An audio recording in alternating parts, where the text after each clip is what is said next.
Cooker में बचे हुए चावल से बनाएंगे बिना मेहनत मिनटों में ढेर सारे पापड़, जिसे बनाने के बाद आप साल भर तक स्टोर करके रख सकते हैं। ये कभी खराब नहीं होता। स्वागत है आपका इंडियन फूड सुथुसा में। तो देर किस बात की, चलिए झटपट बनाना शुरू करते हैं। यहाँ पर हमने 5 कच्चे आलू का छिलका हटाकर थोड़ी देर के लिए पानी में भिगोकर रख दिया था। अब हम मोटे छेद वाला ग्रेटर लेंगे और आलू को कद्दूकस कर लेंगे। अगर आप आलू को कद्दूकस करना नहीं चाहते हैं तो आप इसे छोटे-छोटे टुकड़ों में काटकर थोड़ी देर के लिए पानी में भिगोकर रख दीजिएगा। उसके बाद पानी छानकर आपको चावल में डाल देना है। तो यहाँ पर हमने सारे आलू को कद्दूकस कर लिया। मोटे टुकड़े को हम इकट्ठा करते जाएंगे और इसे हम बाद में इस तरीके से पतले-पतले टुकड़ों में काट लेंगे।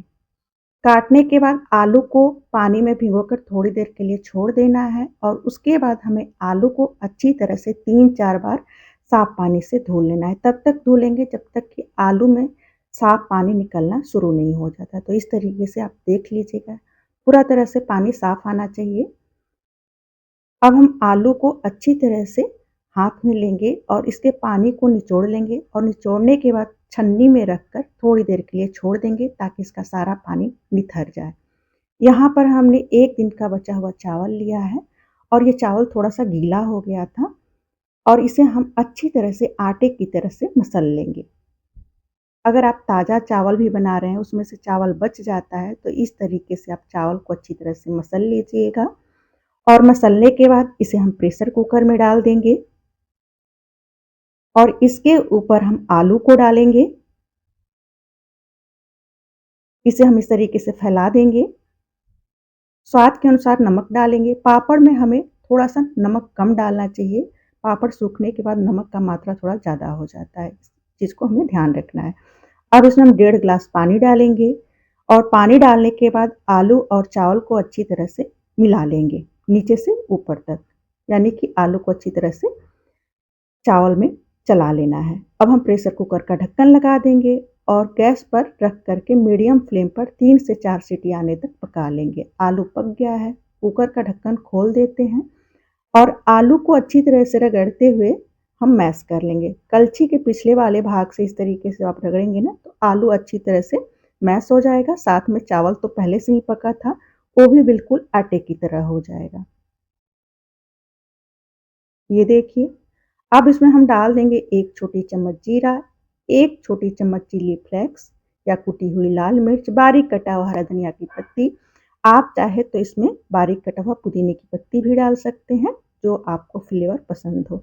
सबको अच्छी तरह से हम मिला लेंगे और मिलाने के बाद इसी कलछी में हम थोड़ा-सा देसी घी लगा लेंगे। आप चाहे तो रिफाइंड ऑयल भी लगा सकते हैं, लेकिन देसी घी लगाने से पापड़ चिपचिपे नहीं होते हैं और बिल्कुल सफ़ेद बनते हैं। अब एक प्लास्टिक में हम थोड़ा-सा रिफाइंड ऑयल लगा लेंगे। कलछी से 1 कलछी हम बैटर प्लास्टिक के ऊपर रखेंगे और यहाँ पर हमने रिफाइंड ऑयल का पैकेट लिया हुआ है। लोई के ऊपर पैकेट रखेंगे और इस तरीके से प्लेट से दबाकर इसे चपटा कर लेंगे। तो इस तरीके का जब प्लास्टिक आपके पास रहता है ना, तो प्लास्टिक में आपको बार-बार तेल लगाने की ज़रूरत नहीं पड़ती है। बहुत ही चिकना प्लास्टिक होता है। अब इसी तरीके से हम थोड़ा-थोड़ा बैटर रखते जाएँगे और प्लास्टिक रख कर के प्लेट से दबाते जाएँगे। अगर आपके पास पापड़ बनाने वाली मशीन है, तो आपको इस तरीके से करने की कोई ज़रूरत नहीं है। पूरा चावल और आलू का इस तरीके से आप लोइया बनाइए, छोटे-छोटे या फिर बड़े-बड़े, जितने बड़े आपको पापड़ बनाना हो। मशीन के ऊपर प्लास्टिक रखिए, बीच में लोई रखिए और प्लास्टिक रखकर इस तरीके से दबा लीजिए और मिनटों में आपको ढेर सारे ये पापड़ बन कर के तैयार हो जाएँगे। इसे हमें धूप में नहीं फैलाना है, इसे हमें पंखे की हवा में सुखाना है और ये जब पापड़ पूरी तरह से सूख जाएगा, तो हमें आधे घंटे के लिए इसे धूप में रख देना है ताकि ये अच्छी तरह से सूख जाए। पापड़ सूख गया था, इसे हमने 15 से 20 मिनट तक तेज़ धूप में रख दिया था और ये अच्छी तरह से कड़कड़े हो गए हैं, यानी कि अच्छी तरह से सूख गए हैं।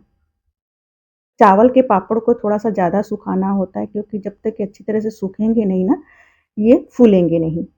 चलिए इसको हम फ्राई कर लेते हैं। तो यहाँ पर हमने कढ़ाई में रिफाइंड ऑयल को तेज़ आँच पर गरम कर लिया था। आँच धीमी कर देंगे और एक पापड़ को डाल देंगे। डालने के बाद चिमटे की सहायता से इसे पलट देंगे।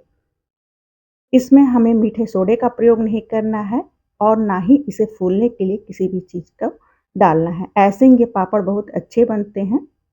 बहुत लोग मीठा सोडा डाल देते हैं, लेकिन उससे क्या होता है कि जैसे-जैसे पापड़ सूखते जाते हैं और जैसे-जैसे ये पापड़ पुराने होते जाते हैं, खाने में उतना अच्छा टेस्ट नहीं आता है। लेकिन बिना मीठा सोडा डाले इस तरीके से ये आप पापड़ बना सकते हैं। काफ़ी सॉफ्ट होते हैं और काफ़ी टेस्टी भी बनते हैं। तो ये हमने सारे पापड़ को फ्राई कर लिया। इस रेसिपी को एक बार आप ज़रूर ट्राई कीजिएगा, यकीन मानिए आपको काफ़ी पसंद आएगा। और अगर आपके घर में इस तरीके का चावल बचता है, तो इस पापड़ को एक बार आप ज़रूर बनाकर देखिएगा। अगर आपको हमारी रेसिपी थोड़ी-सी भी पसंद आती हो ना, तो प्लीज़ लाइक और सब्सक्राइब ज़रूर कीजिएगा। साथ में कमेंट बॉक्स में बताइए कि आपको हमारी रेसिपी कैसी लगती है। आप चाहे तो चावल के आटे की जगह पर सूजी में भी आलू डालकर इस तरीके से ये पापड़ बना सकते हैं। और पापड़ को आपको सुखाकर किसी स्टील के बर्तन में या डब्बे में भर कर के रखना है। जब भी आप पापड़ सुखाएँ, डब्बे को धूप में थोड़ी देर के लिए रख दीजिएगा। डब्बा गर्म हो जाएगा, पापड़ अच्छी तरह से गर्म हो जाएगा, फिर उसे आप फ्राई कीजिएगा। बार-बार आपको पापड़ को धूप में नहीं दिखाना पड़ेगा। मिलते हैं नई रेसिपी के साथ। Tata, bye bye and take care.